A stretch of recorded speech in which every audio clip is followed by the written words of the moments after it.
নমস্কার বন্ধুরা, আজ আমি আবারও নতুন একটি রেসিপি নিয়ে চলে এসেছি। আর আজকে আমি আপনাদের সঙ্গে সুজির একটি রেসিপি শেয়ার করব। আর এই সুজির রেসিপিটি আপনারা স্কুল কলেজের টিফিন হিসাবে দিতে পারেন, এছাড়া সন্ধ্যাবেলার জলখাবার হিসাবেও খেতে পারেন।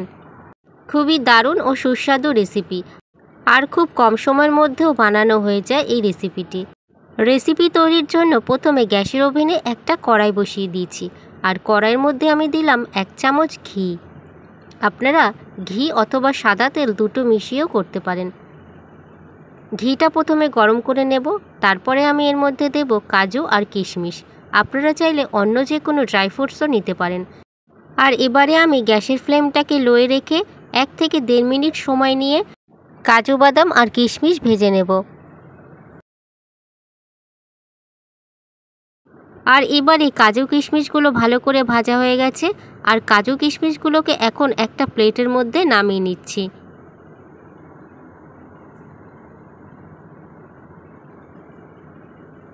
তারপরে ওই কড়াইয়ের মধ্যে আরও আমি 1 চামচ ঘি অ্যাড করলাম, আর তারপরে আমি দেব 1 টেবিল স্পুন রিফাইন তেল। আপনারা এখানে শুধু ঘি দিয়েও রান্নাটা করতে পারেন। আমি এখানে রিফাইন তেল আর ঘি দুটো মিশিয়ে রান্নাটা করছি। ঘি যখন গরম হয়ে আসবে তখন আমি এর মধ্যে দিয়ে দিচ্ছি মেজারিং কাপের 1 কাপ সুজি। আপনারা চাইলে সুজির পরিমাণটা বেশি করেও দিতে পারেন। এখন আমি সুজি খুব ভালো করে ভেজে নেব। একটু লাল লাল করে সুজি ভেজে নিতে হবে, তাহলে খেতে বেশ ভালো লাগে। এইভাবে অনবরত নাড়াচাড়া করে সুজিগুলোকে আমি ভেজে নিচ্ছি, না হলে নিচ থেকে বেশি লাল হয়ে যাবে সুজি। আজকে রান্না করতে করতে আমি আপনাদের সঙ্গে আরও একটি কথা শেয়ার করছি। এখনও যারা আমার চ্যানেলটিকে সাবস্ক্রাইব করেননি তারা চ্যানেলটিকে সাবস্ক্রাইব করে দেবেন। আর যারা ভিডিওটিকে ফেসবুক থেকে দেখছেন তারা অবশ্যই তিয়াশা ফুডস হাউস চ্যানেলটিকেও ফলো করে দেবেন। সুজি ভাজতে ভাজতে আমি তার মধ্যে এখন দিলাম একটা তেজপাতা। তেজপাতা দিলে এর ফ্লেভারটা আরও ভালো হবে, তার জন্য আমি একটা তেজপাতা দিয়ে এবারে একসাথে ভালো করে সুজি ভেজে নিচ্ছি। সুজি ভাজা মোটামুটি হয়ে গেছে, এছাড়া কালারটাও গাঢ় হয়ে এসছে। এরপরে আমি গ্যাসের ফ্লেমটাকে অফ করে নামিয়ে নেব। এখন একটা আমি বোলের মধ্যে সুজি রেখে দিচ্ছি।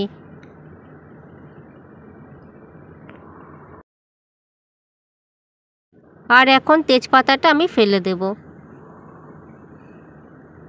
তারপরে এই সুজির মধ্যে দুধ দেব, আর 1 কাপ সুজির জন্য 1.5 কাপ দুধ দেব। দুধ দিয়ে সুজি ভিজিয়ে রাখবো, এতে করে সুজি তাড়াতাড়ি নরমও হয়ে যাবে আর ফুলেও যাবে। একটা চামচ দিয়ে একটু হালকা করে নেড়ে নিচ্ছি, তারপরে একটা ঢাকনা দিয়ে আমি সুজি ঢেকে রাখবো।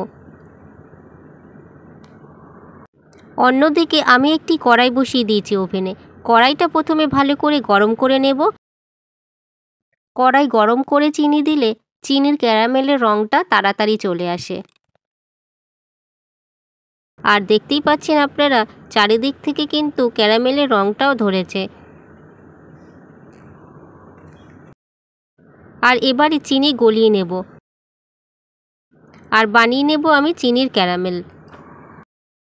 যত পরিমাণ সুজি তত পরিমাণ চিনি দিলে মিষ্টির পরিমাণটাও ঠিকঠাক মতন হবে। আর এবারে চিনির ক্যারামেলটা পুরোপুরি তৈরি হয়ে গেছে। তারপরে আমি এর মধ্যে দেব 1/2 কাপ জল। এর মধ্যে জল দিয়ে সঙ্গে সঙ্গে নেড়ে নিতে হবে, না হলে কিন্তু শক্ত মতন হয়ে যাবে। তার জন্য খুব ভালো করে অনবরত এইভাবে নেড়েই যেতে হবে চিনির ক্যারামেল, এতে জলের সাথে তাড়াতাড়ি গুলে যাবে। এবারে কিন্তু চিনির ক্যারামেল খুব ভালোভাবে জলের সাথে গুলে গেছে। আর এইদিকে আমি ভেজানো সুজিটা দেখে নেব। সুজি কিন্তু অনেকটাই ফুলে গেছে, দুধটাও সোপ করে নিয়েছে। আর এখন এই চিনির ক্যারামেলের মধ্যে ভিজিয়ে রাখা পুরোটা সুজি দিয়ে দিচ্ছি। এবারে নাড়তে নাড়তে যদি মনে হয় যে আরেকটু দুধ লাগবে, তাহলে আমি সেক্ষেত্রে আরেকটু দুধ দিতে পারি। কিন্তু মনে যদি হয় যে দুধের পরিমাণ আর লাগবে না, তবে আমরা আর দুধ দেব না। গ্যাসের ফ্লেমটাকে মিডিয়ামে রেখে এইভাবে আমি অনবরত সুজি জাল দিয়ে নেব, এতে নিচ থেকে পুড়ে যাবে না। সুজি যখন হালকা করে ঘন হয়ে আসবে তখন আমি এর মধ্যে আরও হাফ কাপ পরিমাণ দুধ দিয়েছি। দুধ দিয়ে আবারও খুব ভালো করে সুজির সাথে মিশিয়ে নিচ্ছি।